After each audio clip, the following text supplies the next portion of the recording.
Everyone deserves to see themselves reflected in every single trope and microtrope. Today, we're talking with Meg of Fat Girl Smut, and we're talking about the microtrope of coming early. This is such a fun conversation. We talk a lot about representation, why it's so important, and a little bit of recommendations for the two pump chumps and more. Listener discretion is advised. This podcast contains mature content intended for adult audiences only. Hello, Meg. I'm so excited to have you on the podcast. If you could start by telling us who you are and a bit about your reader journey. Yeah, I'm Meg. I run Fat Girl Smut on Instagram mostly, but I do technically have a TikTok.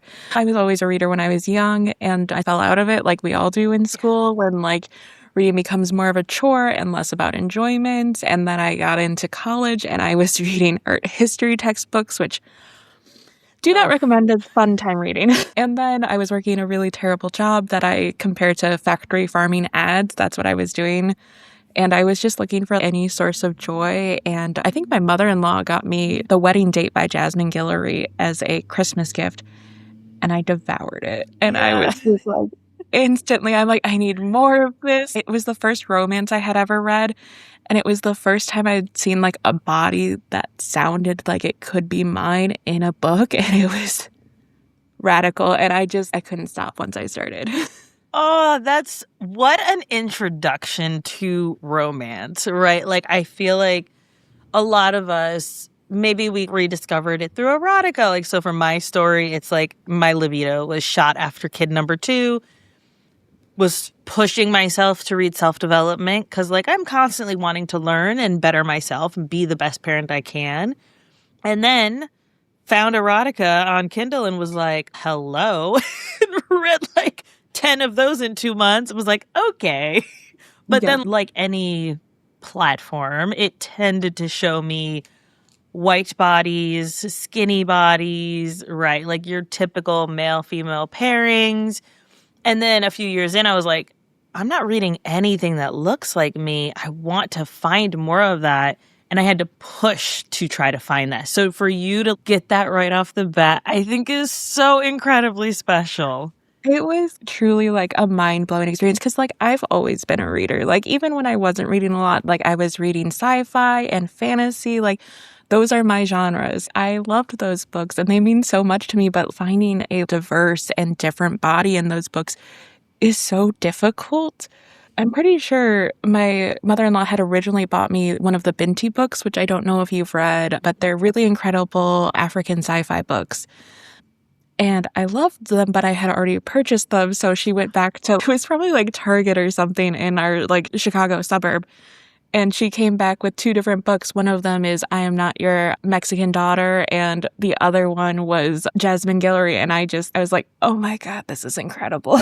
Yes. Oh, that's so cool. And then what happened next? Like, were you like, I'm devouring this and I need more? Pretty much. Like, I live in Portland and I lived at Portland in the time. So, like, I'm in a book city. So, my mom's a huge reader, too. Like, my mom, without audiobooks, reads, like, maybe 20 books a month. Wow. And so, it's not like I wasn't going to bookstores. It's just I wasn't picking up anything that I was reading at the end of the day. And so, I remember, I think I finished The Wedding Date. And I remember going to Powell's after work and getting the wedding party because I was like, I need to know what happens. Yeah. Like, I want to see what happens with these characters because I'm obsessed and it's so good. And it felt so relatable in a millennial. Like, I'm right on the edge of like millennial Gen Z, like just age-wise and who I socialized with. And so to see characters that felt like they could be me or my friends was so radical. Yes. And you said you did read like some sci-fi and some fantasy before that. So it sounds like you were still exploring, but just having a hard time finding something that you could relate to, which I think is so important with romance. I think that the beauty of romance is we can see ourselves reflected in such incredible ways and in ways that we maybe didn't even realize, but also being able to see other people's experiences in ways that makes us more empathetic or more understanding for their experience. I recently read Deanna Gray's They Wouldn't Dare, and in it, the male main character has OCD. And I don't think maybe I've read 1 or 2 books where there's OCD in it, but not from a trauma response. It was usually like a stalker who's like psychologically got some stuff going on and he's got OCD, right? But like his OCD looks different. Whereas this character, it was trauma from being in foster homes and like always having to be clean, and being clean meant you're in control, and that's all he could control. And so like him washing his hands and washing his hands and washing his hands. And then the female main character just being so incredibly understanding. And instead of being like, you need to stop, was like, how many more cycles do you have before you're good? And just her understanding of that. And I was just like, I don't have that experience, but if I met someone who did, I would be way more understanding than just being like, oh, well, you're different. And that's interesting. Okay, turning away, right? Like instead I can empathize. And that's one of the hugest things for me, like with giving people access to books and books where they feel seen, because those experiences are so nuanced, and like having access to understanding like where people are coming from and different lived experiences. At the end of the day, no one's lived the same life as you. So like you need to learn how to have empathy for people who've experienced a different life than you. And reading is the number one way to increase your empathy gap. I got really obsessed in 2019 probably with like empathy gaps and the best way to reach out to people and have comprehension. Fun fact, I was a phone banker for Planned Parenthood in 2016. So like one of the things that I cared so much about was like teaching people to have empathy for others. Because if you don't have empathy, you don't understand why something's important. The way that you get to increase your empathy is by reading about it. And I just think that's amazing. Like how cool is that you like can increase your own understanding of the world by reading about something and reading and enjoying something. Yes. So you have Fat Girl and Smut in your username, which I love. Obviously, this is We Read Smut. Why was that important for you as you were like, okay, I'm going to dip my toe into Bookstagram? What was that process for you? Starting my Bookstagram, I don't know if I've shared this story anywhere. It's not the way that people get into Bookstagram. Like, I read a lot. That's one of the things that if you followed my Instagram at all, you've probably seen. I read what I would consider an unhealthy amount. I don't know what you're talking about. There's no such thing. And the thing was, I was working factory farming ads. I had been at this company for 7 years. I had gone 2 years without a raise post-pandemic. And I had worked at this company through the pandemic in an office. I don't know how they did that. It was wild. Yeah. And my coworkers, who I'm luckily friends with, they were so kind. And they were like, you need to work less at this job. We need to find a way for you to care less and work less at this job. And I started Fat Girl Smut because they wanted me to work on something that wasn't work at work. Love Which it. is like not something that you should ever do or nothing I would recommend. But it was a situation where I was like falling into depression. I was overworked, and like my husband was in dental hygiene school. So I got to see them like maybe 8 hours total for a week. Yeah. It was just like really rough mentally, and I was reading and I wanted to talk about these books, but my coworkers are like, we're not reading this with you. I tried so hard to get one of them on the Ruby Dixon wagon with me. I'm like, I just need someone else to confirm there's crack in these books. I know. I have talked to Ruby Dixon. She does plan on being on the podcast. It's just a matter of scheduling. So look out for that one, because I have read over 25, maybe close to 50 of her books. I think I'm close to 50 because I did Ice Planet, Ice Home, the Dragon series. Yeah. The Dragon series slaps, and you can... Nobody talks about it. Like, the audiobooks, too, are so good. It's on Libby. You can listen to them so quickly, and they're so good. They're so good.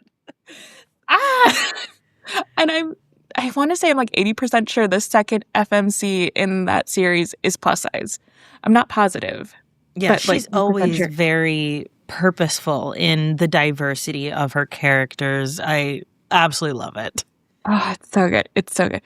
But they were like, we can't talk to you about these because you're reading at an incredible rate. You have undiagnosed ADHD, so you're working while you're reading them. And like, you're plowing through ads, you're plowing through books. Put this energy somewhere. And I'm a graphic designer by trade. Like, I went to art school, I have those degrees. And so I just was like, okay, fine. I think I was following Curvy Girls Read Romance. Amy is incredible. She's one of my favorite influencers on Bookstagram. And I was like, I could do this.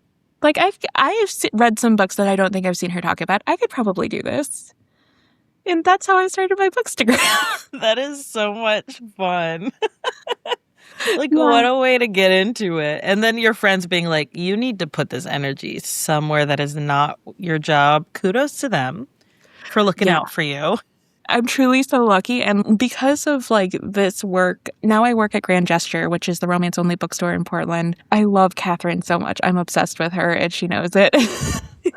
But she hired me because like I'm such a romance reader that I was recommending books and she's like, oh, you're hand selling for me and I'm not paying you. And so I started working there part-time. I was doing my full-time job and then I started doing Fat Girl Smut. So last year I was basically doing 3 jobs. Right. And I was lucky enough to quit that job in December of last year. And now I'm just freelancing, working on getting some illustration side business going on. But I'm really fucking lucky that I get to do this. Yes. And I'm sure you feel mentally so much better than when you were working at the other job and just consuming all the stuff. And I feel like there's just something so special about conversations with other people who get it, right? Because I think that so often the romance industry gets a bad rep. It's wild, the things that people feel comfortable saying to you when you're like in a place where you're like obviously very pro romance. Like sometimes people walk up to me in the store and they're like, I don't really read romance, but what would you recommend me? And I'm like, okay, let's pause and talk about like your internalized misogyny on why you don't like romance.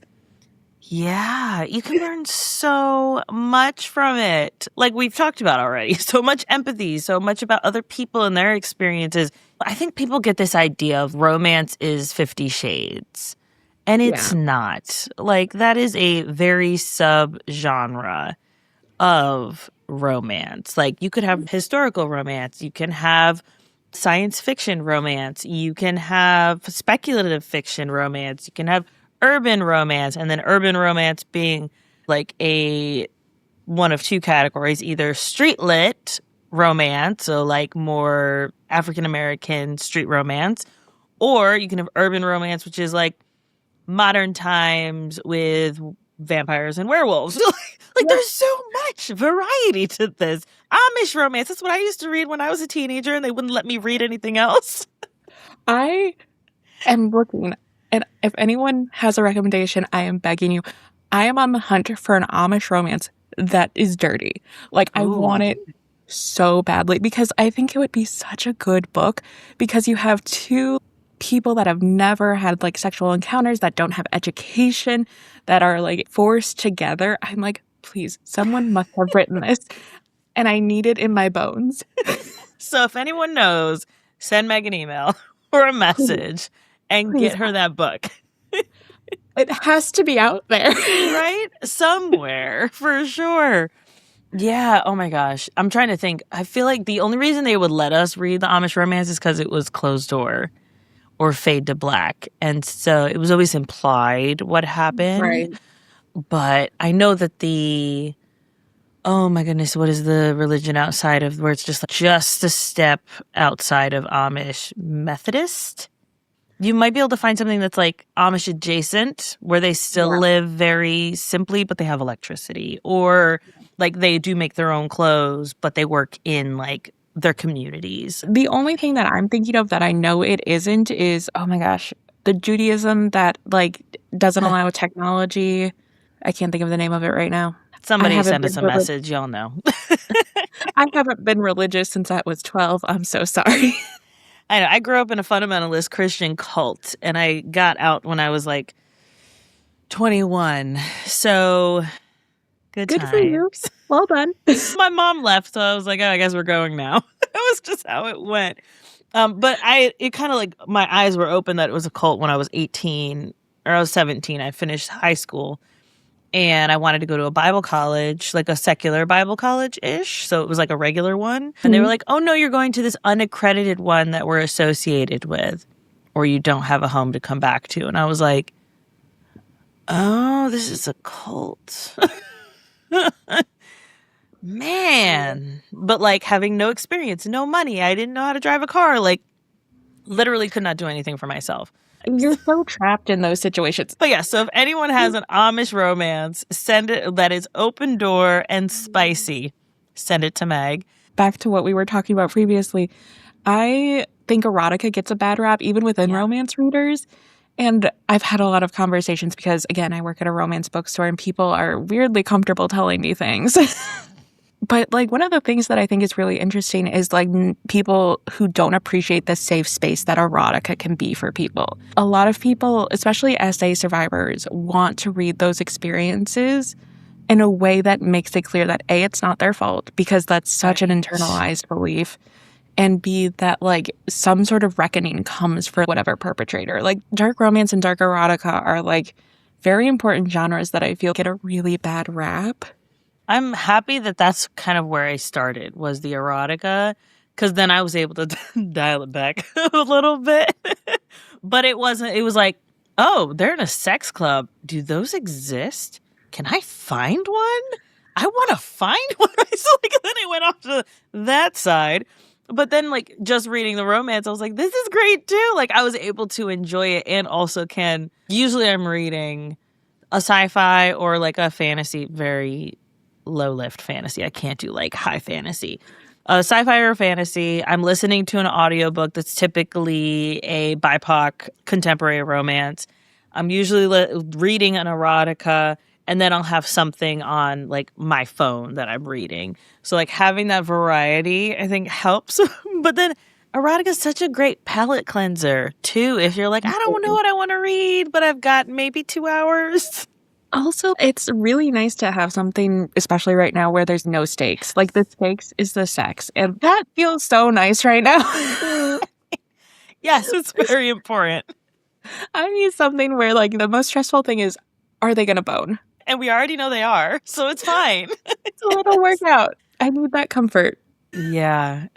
So important. And I think that it's so incredible, like you said, for SA survivors who have a lot of things where they can't maybe engage with content in a certain way, where they're like, oh, that doesn't feel practical, or they're trying to heal certain parts of themselves that have been affected because of their experiences, or just want to learn, what does consensual relationships look like? What is that, right? Because maybe they've never seen it reflected for themselves, or maybe they're in a new relationship and want to understand how to be better in that relationship in a way that is beneficial to both them and supportive for them, where they can explain themselves to their partner. And I think that, romance is so beautiful.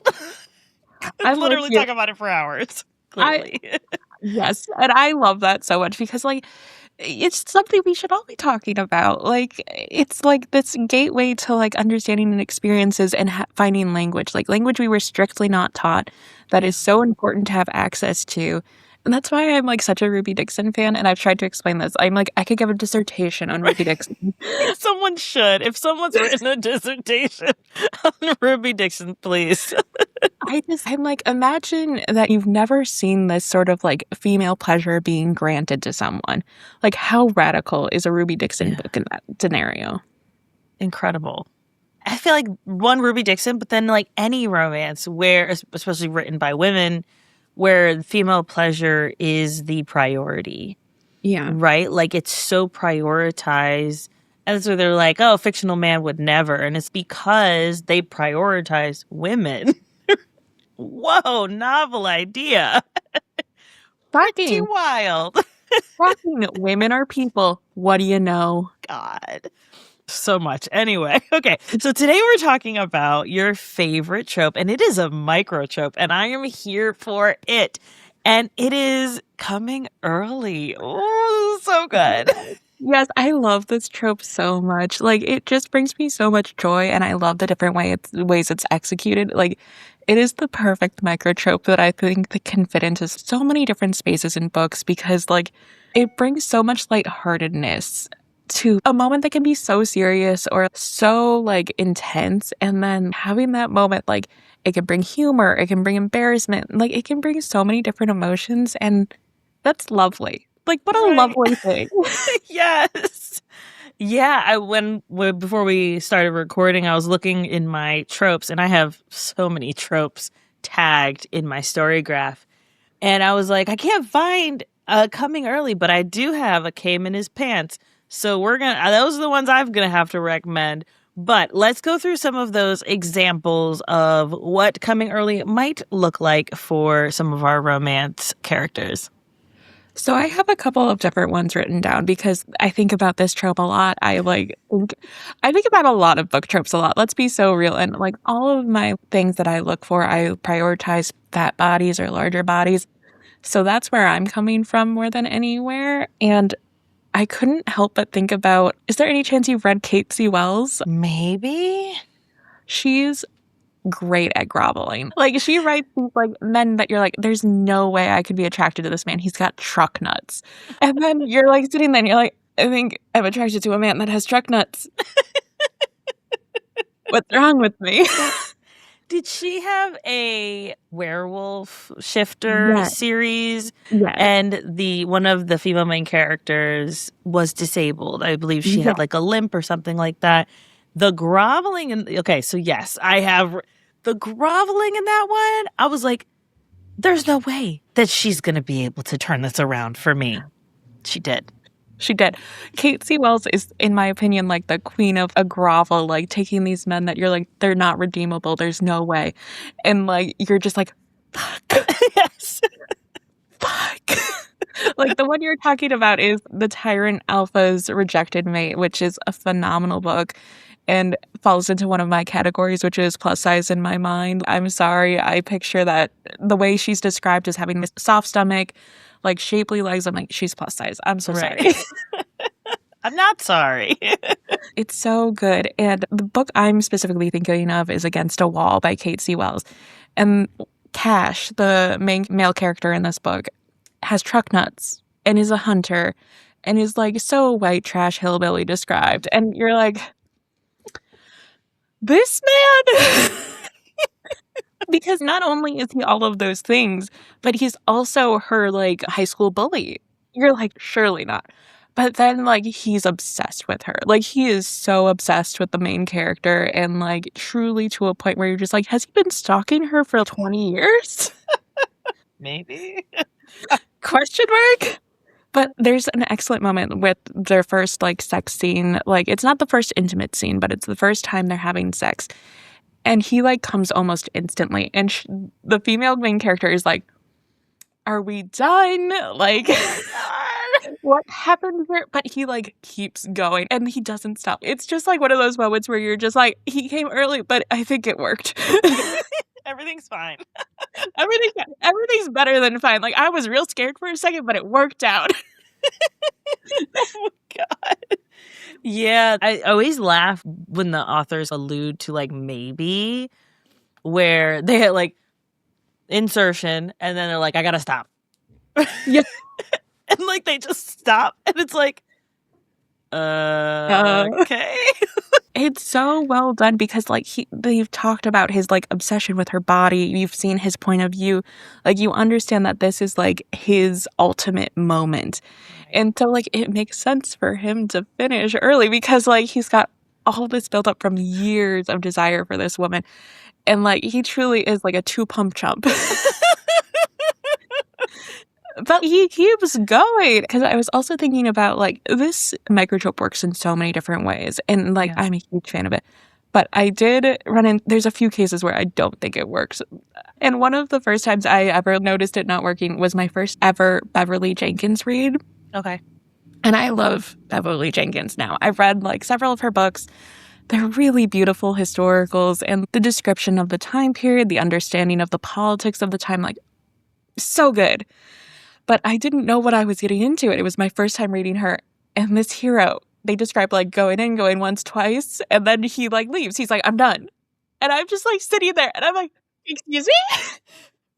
What? Sir, you better get your butt back in there. Or, like, she's, like, an experienced heroine, like, she's from, like, a gambling den, and so this isn't her first sexual experience, and she's just like, "Excuse me?" Oh. And I wrote down the name of that because if you know what to expect, I think it works better because, like, it does recover from there, but, like, truly, you're sitting there and you're like, "He's done? Didn't even get her to finish?" And, of course, I was, like, working at my office job at the time, and I, like, paused and I'm like, Someone needs to hear about this. I'm like, "Who do I write to?" But again, like, it ended up, like, working out, and there's a conversation about, like, how to actually have women have pleasure in those experiences. Right. Because if you're a dude and you're not taught that women can experience pleasure in those experiences, you're not going to try for that. And I think, right. Especially because it was an earlier published book of hers, it was A Chance at Love. And it's a really good Western historical romance. And I think reading that and realizing that, oh, women can experience pleasure and learning how to do that ends up really powerful because it goes to show that not only are we not taught about our bodies, but like the entire population isn't taught about our body. Yeah, I think that's such an important thing when it comes to more like historical stuff and even some of the sci-fi stuff. Like a lot of the female main characters have to teach the male main character, here's what feels good to me and here's what I like. And I think that when you have a hero or the other main character who wants to learn and is invested in the pleasure, then it can make such a huge difference. I'm always fascinated by I read a lot of like alien romances, and I'm always interested by like the differences in the maybe equipment that they have, the special equipment. And I'm like, woman came up with this. But like female pleasure was seen as hysteria or as like wild. That's not normal behavior. Or a woman having a sexual appetite. Oh, she's just loose. No, that's not it. No, it's not. And having it written down like in a book where you can point to and say, oh, this isn't acceptable in my sexual experience. Like I should be looking for better, and whether that leads to a conversation or leads to showing up for yourself, because pleasuring yourself during sex isn't like a bad or a harmful thing. Yeah, I can even think about one. I think that it's really important, especially as women who maybe if we've been in long-term relationships, like I'm celebrating 10 years of marriage this next month, which is like crazy banana pants to me. But like even thinking about things I enjoy pre-kids or things that I maybe need now post-kids, or I mentioned in the episode I did with Sabina Nordkiss, because she writes disabled characters, that I have interstitial cystitis, which means there's like divots or like potholes pretty much in my bladder lining, which means that sex and intercourse can be painful. What do I do in those instances? And so do I just power through it? Hell no. But pre-Alicia and pre-romance Alicia might have just been like, I just want my husband to be happy and like, then we can be done and move on. That's not how I feel anymore. And I can communicate that in an effective way and say, this hurts this way, or I'm whatever. I maybe had too much wine. And so now my bladder's inflared.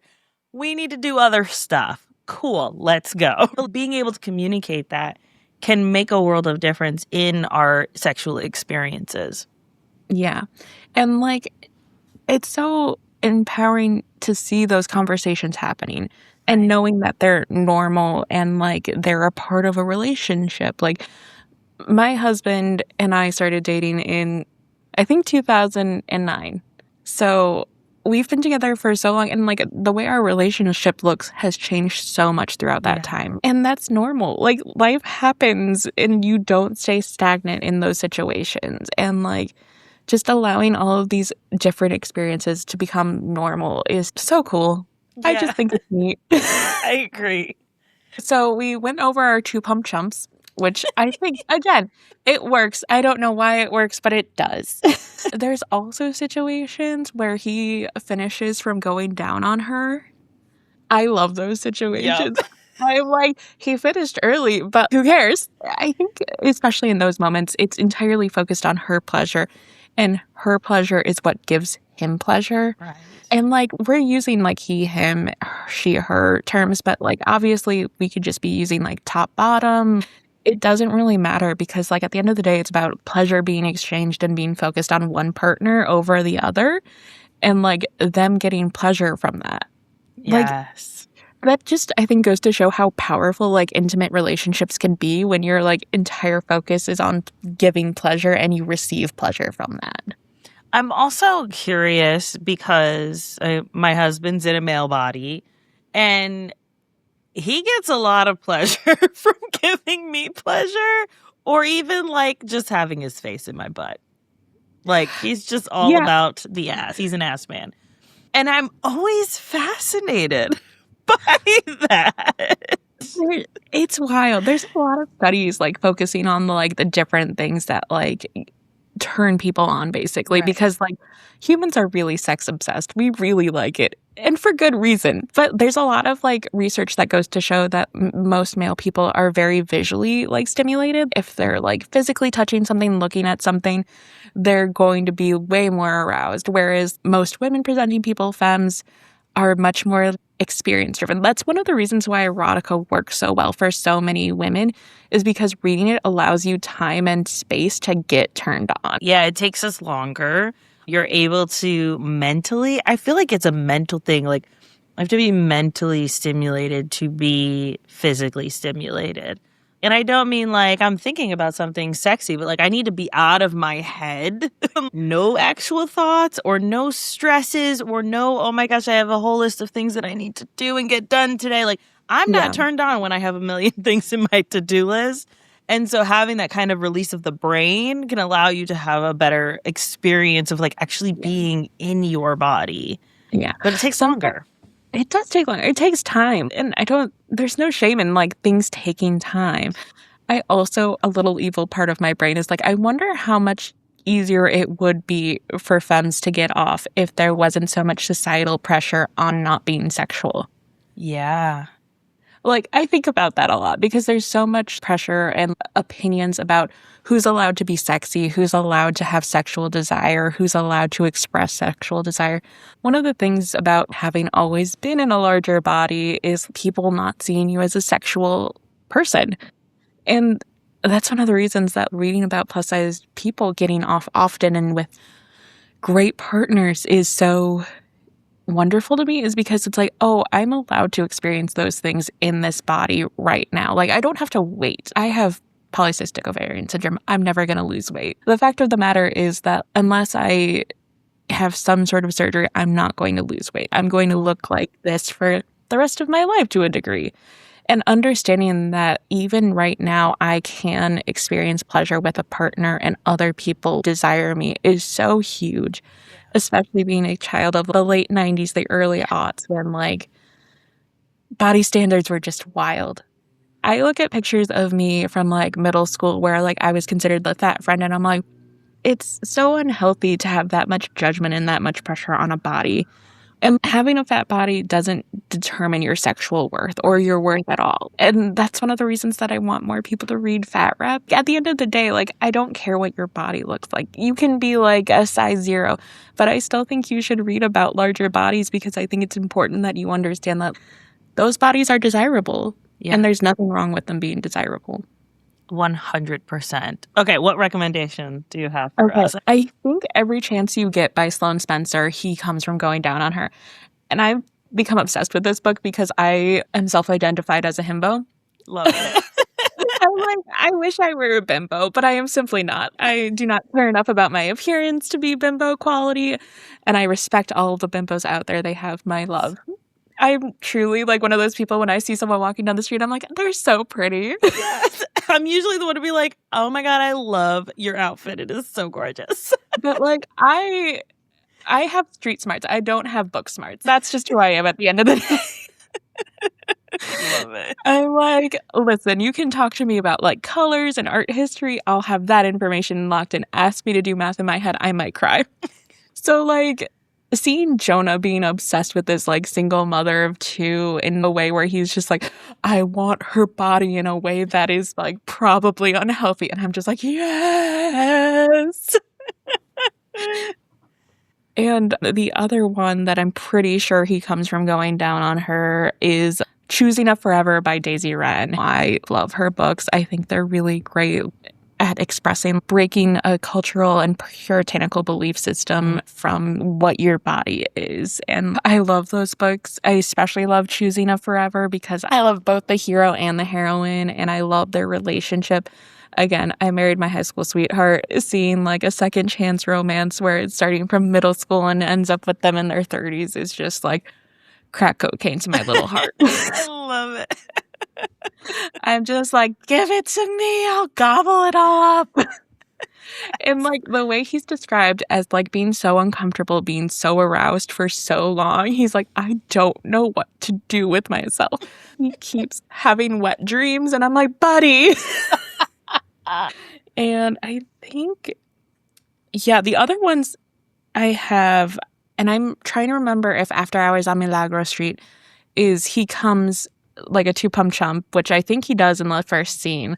That book starts off so strong, and I love that book. I actually have book club tonight talking about that book. I love it. Yeah, I've heard good things about that one. I had it, and I cannot find the physical book anywhere. I don't know where in the world it went. I listened to the audiobook and I enjoyed it immensely. I loved all the like historical research into that book. I loved that it was like a slutty professor. He's not slutty, and that's the wonderful thing. He's so buttoned up, and he's like, I don't know what to do with sexual desire. And I just love like when the hero is like, I don't know what to do with my boner feelings, and the heroine's like, let's go. It puts such a spin on what we expect in a romance, is like the guy pursuing her or her being a virgin, right? There's a lot of that still very patriarchal behavior that happens in romances, especially a lot of the popular ones. And so to see it spun, I think, is always so much fun.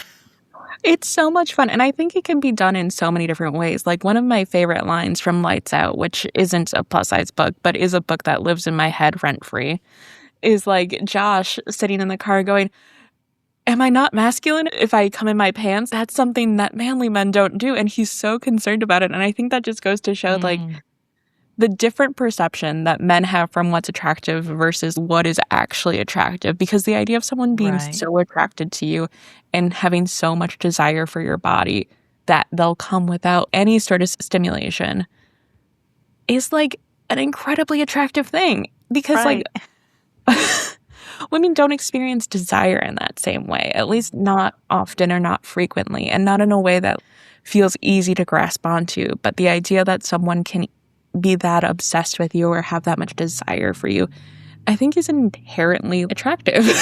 Yeah, I saw somebody talking about this with, I think it was vampire romance.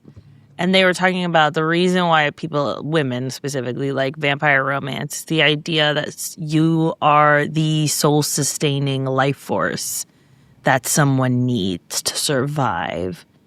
And like how attractive that is, that someone needs you that much or wants you that much that you are the only thing that they want to sustain them for their life, like being alive, right? That's hot. And like those sorts of things, women are told they're replaceable. They're not attractive. They're not like all of these things. They need to meet all of these expectations. And to know that's not true and have it reinforced, it's so good. Yes. Oh, so good.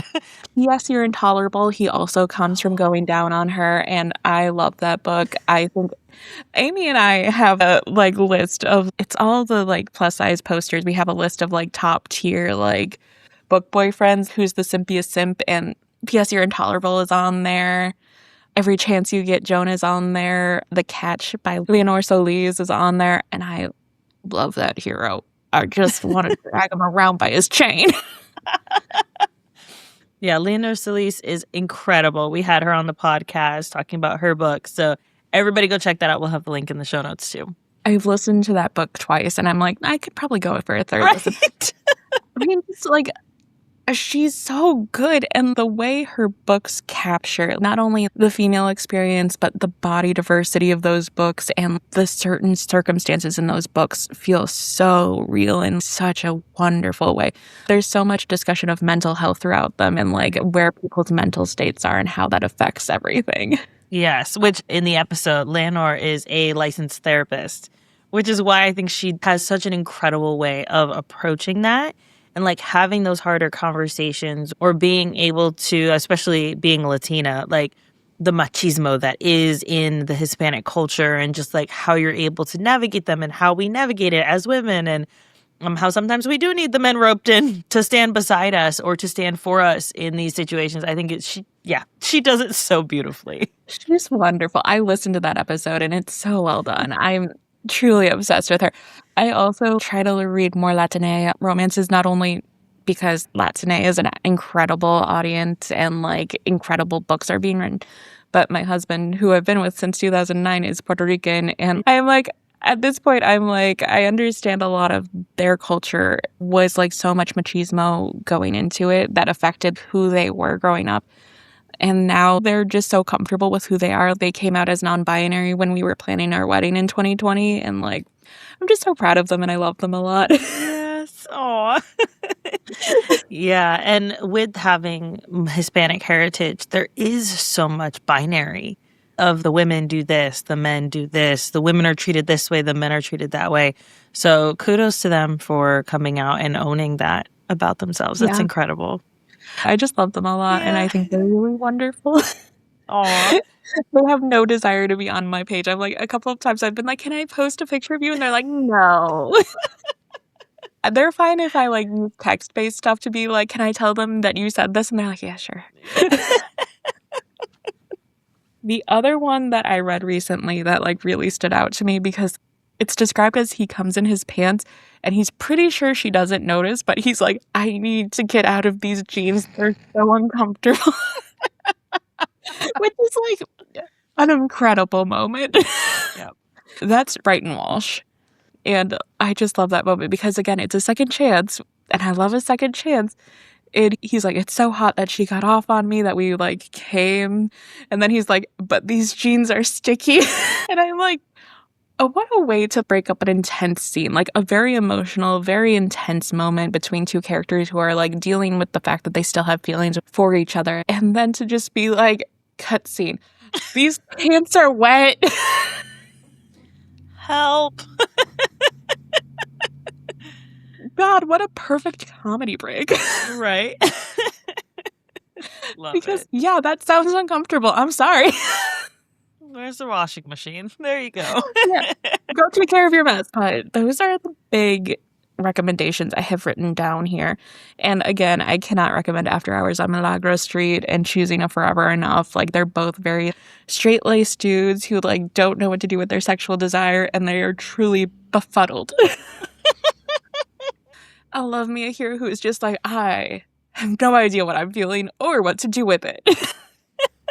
Yeah, that's fun because I think it really does spin, like I said, that patriarchal tendencies that we see in romance, or at least a lot of the popular ones, on its head of the male main character maybe being less experienced or maybe being, like you said, a little more straight-laced in how they approach their intimacy or wanting it to be a certain way because they've always thought that's how it's supposed to be. And then the female main character just comes barreling. Love it. And if you haven't read, I'm sorry, I'm just thinking about this book because it's on my mind and I have book club later today. If you haven't read After Hours on Milagro Street, I think you should because, like, I love that heroine so much. She's, like, unlikable. She's very proud to be, like, the best bitch in bartending, and she's proud of her body. And, like, seeing someone who's unapologetically rude to people heals something in me. Love it. I tell my friends this all the time. I'm like, I want resting bitch face.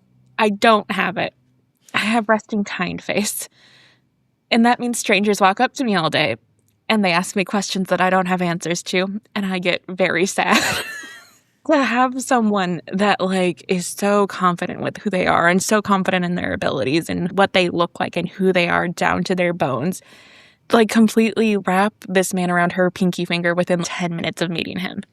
That's incredible storytelling, because I believe every single word that she's written down that expresses that this man has instant desire for her, and she's like, I could use a fuck. It's just incredible. And like the idea that like women can't experience sexual desire the same way men can is infuriating and patriarchal, and it's just putting people into boxes that they don't deserve to be in, and like also putting so much pressure on people to behave a certain way, I think is really disgusting. Yeah. I think even some of the content that I'll like see on Instagram or other places is very like, we expect women to be in the streets this maiden, but also hot, but not too hot to draw other men's attention. Or you want her to be the perfect mother all day long and like catering to the house and catering to the kids. And then 8 o'clock, kids are in bed, switch on the vixen. Like, are we objects or are we humans with feelings and issues with our bodies too? Yeah, and there's so much body dysmorphia and body issues that, especially in the age of Ozempic, I'm just like, I'm tired. I don't want to hear about this perfect female body anymore. I understand that a lot of people get comfort and satisfaction from it, but there is no ideal body. The idea that we expect people to all look a certain way is objectively horrible, and I don't want to live in that world. Like, I want to live in a world where, like, all bodies are appreciated, and like we understand that everybody looks different because they've had different life experiences. I have beefy calves because I walk a lot. Like I am strong because I carry books a lot. Like those things don't make me less valuable because they're covered in a layer of fat from something that, like, to a degree I can't control, but also I don't want to change. Like, I spent so much time working to accept this body and find beauty in this body that, like, the idea that I should change it for someone else makes me really mad. Yeah, I had a conversation with my 8-year-old. He's autistic the other day, so he doesn't necessarily have a filter just yet. Also, being a kid adds to that. But he came in, I had my sports bra and my pajama pants on, and my belly was hanging over my pants a little bit. Quite a bit, I should say. And it wasn't a little bit, quite a bit. I've had an apron belly. You're like so good. And he comes in, he's like, Mom, you don't have any abs. And I was like, that's actually not true. Do you want to feel them? And so I tightened, and he was pressing, and he was like, oh, you do have abs. I was like, yeah, everyone has abdominal muscles. Some people's are covered with fat layers and some are not covered with fat layers. And he goes, you have a fat belly. And I was like, I do. But you know what? This belly has done some incredible things. I birthed you. I birthed your brother. And I carried you the whole 9 months. That is incredible. And he goes, very kid-like, you should lose the belly. And I was like, and this is where we pause. We don't make comments about other people's bodies. It's not okay, and it's actually really mean to do that. So I like my body the way it is, and this is my body, and I love it. And you can have an opinion about it, but we don't say those things out loud. So teaching him, like, it's a very kid-like to be like, you should lose that so we can see your abs. That's probably his thought. But, like, what a wonderful, like, moment for you, too, because that's so true. That's amazing, because, like, at the end of the day, our bodies are so much determined by things that we can't control. Right. And I think there's so much misinformation regarding that, like, what we eat, what we do, all of that instantly affects what our body looks like. When it's all genetics, like, I was made to survive, like, a fucking famine. I'm sorry. My body could survive a famine better than yours. Yeah. I have also more testosterone in my body than is necessary, but that's okay. Yeah. That doesn't change who I am fundamentally, and that doesn't decrease my value. And unfortunately, I think those things are really hard to grasp and to see them illustrated in a place where people are seen as desirable. Oh my God. Right. Like, so much healing for me, who was convinced as like a younger person, not because of anything anyone said to me or anything like that was done to me, but so much societal pressure to look a certain way. And to remember that, like, you don't have to look a certain way to be worthwhile at the end of the day. Yeah, I could not agree more. It's so important. And I think that it's such a good reminder to us that it doesn't matter what our body looks like. We could literally be missing limbs. And like some of the romance books, there are people who are missing limbs and they still deserve love because they are whole people in who they are and their spirit. And I think it's such an important part of romance, is seeing those bodies reflected in the stories and getting that love. And it can be so incredibly healing for us. Yeah, I totally agree. And that's one of the reasons that, like, I do my very best to include as many diverse books in my wrap ups as I can. My own personal goal is to include at least one queer book. And if there's not a queer book, include something where I'm like, I could recommend this or I could recommend that instead. But especially because so many books are like popular to an extent, I want to make sure that I'm including as much diversity in my own recommendations as I can and have my reading reflect that. But I do my very best to make sure I've read all of the books I'm recommending, or if I haven't read them, people I trust have read them and know that those tropes are included.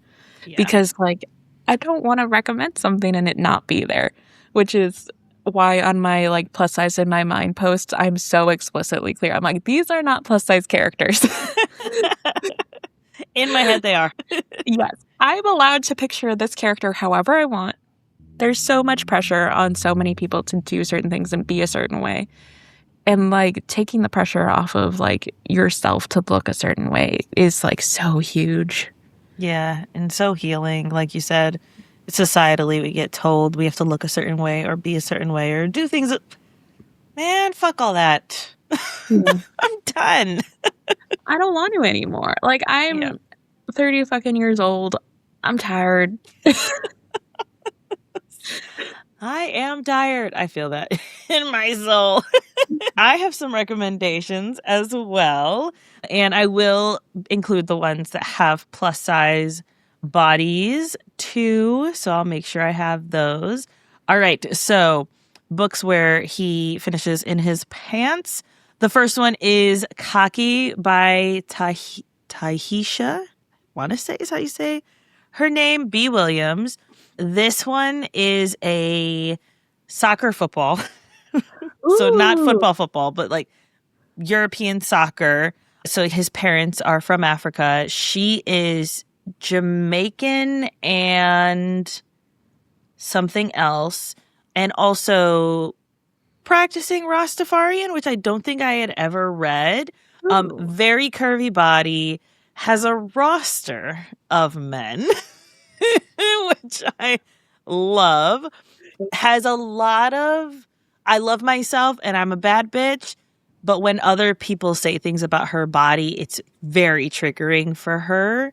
And so there's a lot of discussions around weight, around body, around this is the body I'm in. Like, she's also vegan because of being Rastafarian. She also does not go down on him because she's Rastafarian. That's like a whole discussion in there, which I had never heard before. And I was like, this is so fascinating. I love it. But so she is best friends with his little sister. She was the girl that was sniffing his underwear when they were younger. Like, she was like wanted him so bad. And he comes back from being away and is like, damn, she grew up. And she's like, who are you? I don't remember you. She does. But she's like, I don't know. I don't like, let me bring you down a peg. Boo, because I don't remember. Are you sure we know each other? And he's like, yeah, like, are you messing with me? Like, we know each other. So then, of course, he wants her even more. She has a whole roster of guys, ends up getting really drunk and texting all of them the same thing. So now she's rosterless. And he's like very specific about the kinds of people that he has sex with. And he doesn't just have sex with anyone. So, like, very opposite. So good and such a fun time. Highly recommend. I just read that earlier in the month. Read that. I also love football, like European football, especially over like American football. I love the culture and just all the details in there. I'm going to add that to my TBR like right now. It's so good.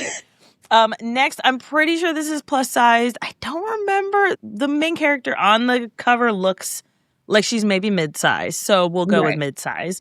Breaking Away by Suk Kar. And I probably said her name wrong, and I apologize. This one is Canadian hockey. She is a photographer. and an Indian immigrant to Canada. And he is, I want to say she's his childhood crush. Like, they went to like school together or whatever. And if I remember, I might be misremembering this one. My tags say dirty talker, grumpy sunshine, fake dating, it's always been you vibes. And I'm seeing masturbation in there. So there you go. Praise kink too. And I'm pretty sure she is plus size. That book is on my TBR. I'm actually trying to convince Catherine to bring it into the store because it's like one of those books that's on Ingram. And I'm like, I just think it'd be really neat. Yes. Highly recommend. That one is fantastic. I have on here Yours for Now by Leonor Solis. That is the first one in the Cozy Latine Billionaire series. And there is a scene in that one. Next is The Princess Trap by Talia Hibbert. Oh my God, it does happen in that book. Yep. There's a scene in that one. We've got Personal by Alexandria House. This is her basketball series. And there's a dry hump to orgasm and a female dom. Say less. I love her mom. They said a Mafia series. It's like the dark romance. Yes. Oh, the assassin ones. I'm obsessed with those, but I haven't read her basketball ones. So it's like on the top of my TBR. They're on my Libby like tags. Oh. Yes. That one is a dry hump to orgasm. Good boy. There is a surprise in there. While on birth control. So I'm just going to note that. One of those ones. But yeah, there's some BDSM, female dom, and the audiobook, because she always, I don't know how Alexandra House does it, but she always gets Jacoby Diem and Wesley Chavon to do the audiobooks.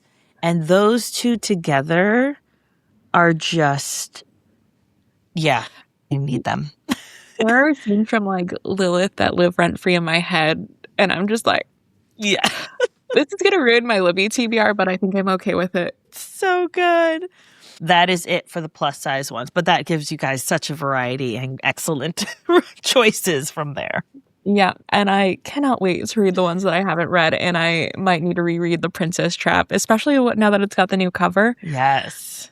Oh, yeah. I haven't read that book since probably 2022 when I first went into Talia Hibbert because I love the Brown Sisters trilogy so much. If I want to re-listen to Talia Hibbert, I usually go for them, but that might change.